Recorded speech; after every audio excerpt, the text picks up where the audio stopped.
needs to run, you understand what I'm saying? All right, so. We gotta deal with that. Yeah, we gotta, where should I stand? Am I near speaker? Where's the crew? Next to each other? All right, can you mute while until it's time by chance? Maybe that'll help. Can I get the crew out here, please? Can you just make sure there's no feedback? Okay, cool, thank you.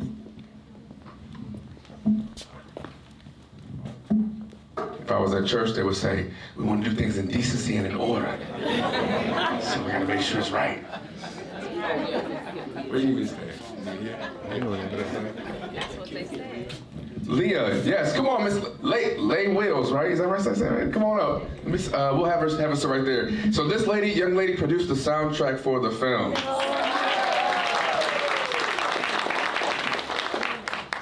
All right, we good?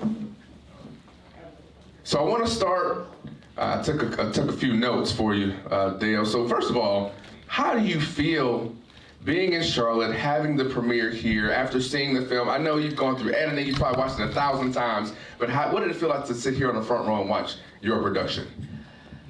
Well, it's interesting because it's like, I guess, if anybody creates anything, whether you write a song, or you bake a cake, or make a movie, the experience that you want is to have it taste and feel and feel good, not just you, but everybody watching, and that's what I heard today, everybody responding, was supposed to respond and tear up, was supposed to tear up. So I just like, whether this is being shown here, or we go to Detroit next, or Germany next, is like, you want the audience to feel what you're feeling and going through. So I like it a lot.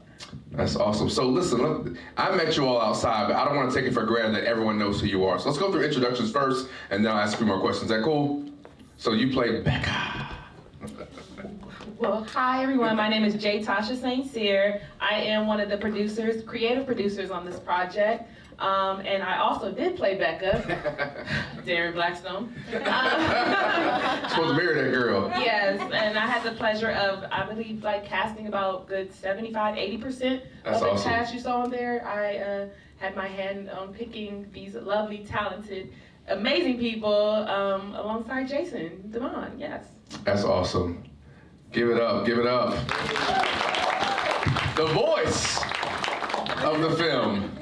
Hi everybody, my name is V. Bozeman, aka Nina Walker, and yeah, I was so honored to be a part of the film. Dale, I've been knowing Dale for some years now, and one of the first things he told me was like, I need you to be my Nina Walker. I'm like, who is that? But Dale, I trust him with everything, and I'm so happy that I didn't say no, and I didn't talk you into saying, picking somebody else, because I tried, but I'm glad you talked me out of it, because she really was somebody that I could connect with. You actually did try to tell me for a minute. I sure did, yeah. But I'm glad I didn't, so that's what it is. Hey, how amazing was she as Yes, absolutely. I mean, she just killed it, right? Yes, my name is Alea Williams, also known as Lay Wills, and I composed a few of the tracks on the film. So it was really, really incredible. I'm so grateful for the team for bringing me on board. It was a lot of energy with each of the characters that you guys saw in the songs that they were performing. So it was nice to be able to bring you guys the musical side of the film. Awesome. All right, I'm Nikki McElroy. I want to apologize to the first row behind us because I am one of the writers, and I was there with the director and a co-writer as well. And the whole time we're talking back and forth. That's part of the creative process. While we're watching the movie, like, this should have been like, I apologize in advance. And I want to appreciate thank all you guys for coming out here today, because hearing the feedback, a lot of my soul was written into a lot of these scenes. And to hear you guys, especially when Vaughn walks back in, and raise your hand, women, if you've been attacked. When you see that person again, and the way your body drops, not that I love to hear that, but it's felt great to hear it resonate, that my words kind of sat with y'all. And V, thank you because you performed it in such a wonderful way. Your eyes and capturing it, Dale, thank you. Those moments meant a lot. because those were my heart on those pages. Yeah, thank you guys. Awesome. The man of the hour, Oh, come on now. Darren Blackstone, aka Jason Devine. Give it up for him. Do you guys hear me right now? I love you. Oh yeah, I got some words for you. Don't worry about it. I just Well, we know Becca don't like you. give me like 3 more minutes.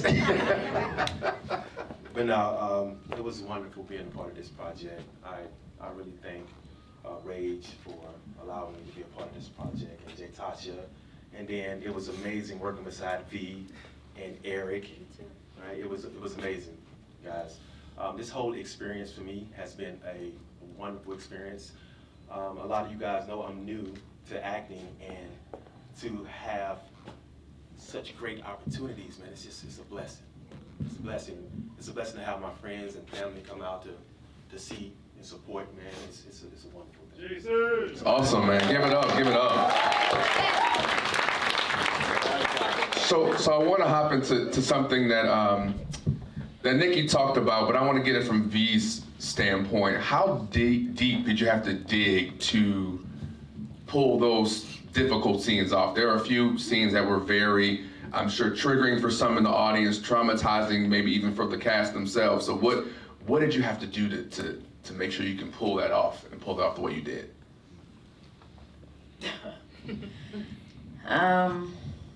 Like I said, Nina is somebody that I could really connect with and relate to. So really, I just have to go back in the past. I've been in this industry for a lot of years. And the way I was introduced to the industry was through a wolf in sheep's clothing. That's my first introduction to the industry. It was traumatizing. It was nostalgic, actually. So this role was very it just took me back to when I first graduated high school and was ready to take on the world and want the world to hear my voice, but I didn't know it was around the corner. But Nina's strong, she's steadfast. And even, when you think, she don't have anything left, she still has something in her that can't ever die. So that's what it was. That's how I was able. I just looked in the past. That was personal. I could tell. Killed it. Yeah, that was good. Can I add that our sure. actor that played Von Smith, he also, Dale, do you want to talk about that scene when he... Sure. So Giovanni, when he approached this character, he first had some reservations. We're in very volatile times and critical times, and he had a discussion with me prior to the shoot, asking me if we could, maybe reapproach some of the language. And for being BET plus, obviously you have to, paint within lines. You can't go too left, too right. You can't go too dark. No nudity, things like that. So you need to be able to get it out of the actor and the emotion. So I said, we really can't change what we have, because everything we have is what's gonna give us what we need. So he understood that, he accepted it, and we had a very, very short day, short production shoot schedule. And so we saw him early on, and then we didn't see him to the end. So by the time we got to the end scene, our last day at the studio for that scene, V had not seen him for some time, and they hadn't seen each other prior to going on into the studio. She was in her zone, getting ready to give her best performance, and Giovanni showed up, and he was nervous, and he was talking to me in the back. He said, I don't know if I can do this. I don't know if I can do this. He's like, I got daughters. And then I talked to him. We're cool, and then I leave him, and then I'm going back to shoot some other scenes, and I find out, I'm like, okay, where's our Vaughn? And he wasn't there. I'm like, what's going on? And nobody's telling me. Jay Tasha's not telling me what's going on. I'm like, what's going on? Apparently, he was in the back. He almost passed out. He just was so nervous about doing the scene. He was disgusted by the character. Yeah, and so ultimately he pulled together, they had a nice conversation, and she, they both gave each other free rein, knowing that they're real good humans and that this is just a role and they're gonna carry it out, and what you saw transpired. Again, being for TV, it's still very, very powerful, and they both crushed it, right guys? Yeah. Absolutely. And just really quick to piggyback Sure. on that, I approach acting a lot, through method acting, and, I saw Vaughn throughout the taping, throughout the filming, but I would never say anything to him. I wouldn't go around him, So when we did do that scene, that was the first time we really had interaction, you know what I mean? Because I saw him as the villain that he was, so I wanted to keep it that way. So I remember him going through all of those emotional changes because we had never had any type of connection because I wanted it that way. I wanted him to make an impression on film the way he did, and hopefully you guys felt that between us. So it was very intentional, and he was phenomenal at what he did, and he really did feel bad. Like every time we would do a take, he was like, "Are you okay? You okay?" I'm like, "I'm fine." Just, But he was stellar. He was stellar in that moment. And right after the shoot, he had tears in his eyes. He was so happy to get it over with. I think it's great we get to see the human side of people, and we can separate the acting from the human side, but we all know that there's a part of the humanity that's in those pieces and in those artworks. So Well, Darren character was heartless when it came to talking. I was getting to that. See, listen. So Jason, you're a jerk. I'm a jerk. This is probably your biggest role you've had so far, right? So what did it feel like to play that type of character out the gate? It was hard because I actually love great music, and so to act like that, it was hard for me to, jump into that character. But I did it, and it came out wonderful. Stellar. I'm coming to you next, right? Because you were on the receiving end of a little bit of his wrath. So tell me how you feel about his character in the movie. Congratulations, Justin. Jason. Let me just go ahead and say that. Congratulations. I've been knowing Jason for some years now, so seeing his transition from his first commercial all the way to this feature film, I saw him definitely put in the work. Being that I was his producer, quote unquote, boss on set, and then have to play his assistant, it was definitely... Like, you're really the boss, and he. It was definitely kind of hard to do, but he made me really fall into the role. So I thank you so much, because I haven't acted in a while. So thank you so much for that. And seeing him being my boss, it was like, I gotta listen to you. What? You yelling at me? What? Huh? What? No, but he did amazing. He really put in the work, all of the rehearsal that he did with Eric. I enjoyed it, seeing him do his thing. So yeah, boss. Yeah. So you got to play the assistant, but you're really the boss. I mean, it was hard. It was hard. So I know the audience was like me and saw the artist in the film and thought, "Oh, that reminds me of." So there was a talent versus trend conversation in that. So I want to ask you, Dale, is that how you really feel? No. What do you feel about what mainstream media considers music and then 90s R&B, basically, the good stuff? So the genesis of this movie's, you can technically maybe call another version of my very, very first film I did in 1997 called Colors of Rage, which was a very similar story in the way that the lead character, the lead female character was a singer. She was chocolate, and colorism is a big thing. Racism is a big thing. We all know it exists in every aspect of our lives. But near and dear to me is music, and I can't stand the colorism that goes on. So just like in this film, the first one was about a real good singer who happened to be on the darker side of the melanin, and for some reason, and you can scan over time how many real chocolate singers have actually had the shot to really make it. So for me, I'm wanting to put a focus that, and even, I don't have to say names, but actually even casting this film, somebody, I won't say who, were saying, no, let's use this other person, and it was a light-skinned singer. I'm like, no, it's the whole story is about colorism and talent.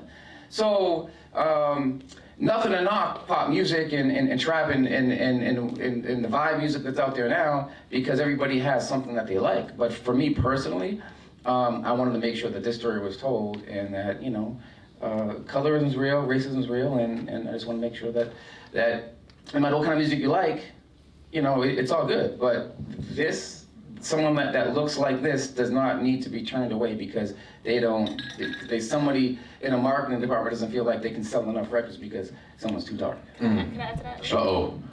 I just want to add to that. I made sure when I was casting this that I had people who were in the music industry. As you know, Fresco, DJ Damage, he's a DJ on Brill 92.3. I made sure that we had Brill artists, Tish, Fizz. I was like, you know, Eric Bellinger, like he was my go-to. I was like, Eric, you have to do this film because I know you're in the music industry. So I wanted to make sure that we made sure that all the artists that in here actually did music. And we talked, and Tokyo, Rizzy Ray, the one who was very trash at first. And you know. Hold up now. Don't talk about Rizzy. That's his girl, you know, that was his sign. That's the one he wanted. She is an amazing artist in real life, but I wanted to portray that, you know, it's the social media that is giving out. Yes, correct. You know, it's about the buzz, it's about the hype, but not the real music. Like Tish is a real songwriter, V is a real songwriter, Eric's a real songwriter, and I wanted to make sure that y'all saw the difference in the I could do it better. Like you can't do nothing better, girl. Sit your butt down. And on the heels of that, the two brothers, they basically have a difference of opinion, and it was clear that Eric's character, who was taken after his father, played by Warren Campbell from, you know, Mary Mary, Eric Campbell, gospel mega producer, singer. So that label, the Blackstone family label, was founded on that kind of music, and so Eric coming out of, Jesse coming out of rehab, you know, 6 months, sees that his brother turned that label upside down from going to, you know, really good classic, you know, Shaka Khan, Aretha Franklin style artists to Rizzy Ray. So it just, again, everybody dances to Rizzy Ray. You go to the club, Rizzy Ray, music gonna pop. Layla writes all kinds of music, and for this particular movie, she was tasked to write, you know, that kind of music, but she does all kinds of music. So I wanted to make sure she didn't get offended when you were just saying, though, you know, I love good music too, but that was good music that was written specifically for those characters for this film. So, anyways, I would hope that's some clarity. Well, so piggybacking off of that, I was gonna ask, what was the inspiration for you to write the soundtrack? Like, where did you? And she's from Charleston, by the way, Charleston, South Carolina building. Thank you. Well, when we started the music part of the film, we received the synopsis and the character breakdowns and whatnot, and that helped us to really get into the mind of the characters. And so when I was sitting in the room and really trying to understand, like, okay, like, what does it mean for this character to level up? And I already knew, you know, V's voice and how just elegant and soft it is, and how it just tells all these stories. Like, I just was thinking in the mind of the character to contrast that. And so to add to what they're saying, it's just like, okay, like, how is this new age social media, you know, rapper gonna come across to somebody that, you know, may be from a different, like, music world than her? And so it just came across very like they're saying, viral, what's gonna go off, what's a sensation, what are phrases that are, you know, gonna get people's attention, the loudness, the energy, the cockiness, like, and it ended up being portrayed like so well in contrast to everything that was already being done with the main characters. So smart choice. I mean, one of the songs was kind of a bop, I'm not gonna lie. I was kind of like, all right, okay, that might hit tomorrow at the church. Was that the one Darren was dancing with the girls throwing the money in? Was that the one? Oh, I think it was. I can do it better, right? Yes, I can do it better. I do want to ask one more question for Miss Nikki. What is this film? I think you shared a little bit earlier, kind of how this meant a lot to you, but what in particular does this film, the number one thing, mean to you in this moment in your life? Funny you should say that. No, we're all my single ladies. All my single ladies. It's about, I moved to Los Angeles with a dream, with a 5-year-old and a 1-year-old, and did not know anybody. As we see in our character, she has a daughter. Sometimes you get a little lost, but as long as you find your way and you keep pushing, you can always make it. You can always end up talking on a panel in North Carolina. No, and I just had a full circle moment today too. I'm sitting here watching this. We're halfway through. I think we're about to step on stage. My daughter texts me. My eldest is now 21 years old. She's a senior in college, plays D1 water polo. And Wow. she texts me while we're sitting here, and she's like, "Mommy, I just scored 2 points and had a few steals." And so I'm like, and I'm sitting here at my premiere of a movie I wrote. Like, look at this. Yay. And then our LA premiere, my youngest daughter, 17, went with me to that one. So I think that is the biggest thing that I take away from that, is teaching our future daughters, whatever their decisions, and they decide they can do anything that they want to do as long as they keep their mind to it. It's awesome. Good message. So I got a couple more questions that we got to get out of here. I just need to know, where did the rage come from? Raging Nation. So I need to know where that stemmed from. okay, got you. So really quick, I had a very interesting come up. I won't even go into the long details, but you screw up, you go to jail a couple of times, you come out, you figure your shit out. And so by the time I came out, and I figured, okay, I wrote a script when I was locked up the last time, and I came out, that was my first movie, Colors of Rage. And so Colors of Rage was appropriate because that was also dealing with an interracial relationship and all the shit that goes on between, people when you're going through that stuff. And so my company I founded in 1997, I wanted to call it something with an edge, so Raging Nation Films was my company. And then after doing my first film, I jumped into music videos, and the nickname Rage was sort of just a moniker because people would adapt Raging Nation Films, and the guys. So I was doing a lot of rock and metal videos in my early part of my career. If you don't have drum pads and dead cymbals when you're doing a music video for a band, the band can't hear each other in time, so it's just big crash, crash, bang. No one knows what's going on. So I was always screaming at each guy to be in time, and I realized there was drum pads and drum cymbals, dead cymbals, and that lets them hear. But because people would see me screaming on set all the time, like, this guy's like angry. So that was sort of like my little side name, and it wasn't until Smurf, Collie Park from Atlanta, asked me to do Soulja Boy's video. When other directors wanted it, he says, listen, I heard it from D and Shadow that you're killing in music videos, but I'll have you do it, but you gotta change your name to Rage. And I said, done. So that became my music video moniker, and that's how I got the name Rage. Still Rage. Still Rage. She said still Rage. Yeah. Give it up one more time for the cast and crew. Soul of a Sister, Charlotte, airs on BET Plus March 27. Jason, any final words before we head out, my friend? That was fired. No, again, guys, thank you guys for coming out. I really appreciate the support. So, guys, we're going to go to the Grand Bohemian after this to celebrate some more. So, I would love for my people to come out and celebrate. Oh, wait, one more thing. I do have to give it up to Tasha. She was amazing in my corner the whole time for the whole film.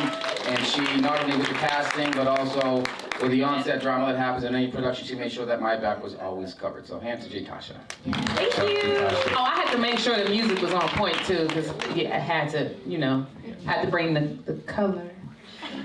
So listen, if you don't have BET Plus, go ahead and download BET Plus. Look out on March 27th. Soul of a Sister. Charlotte, it's been a pleasure. I'm Ryan Jarrell. Have a great night. One more thing. Shout out to my photographer, Stanley. Oh, shout out to my photographer, Stanley. Shout out to A1 Day 1. Where they at? They're my guys.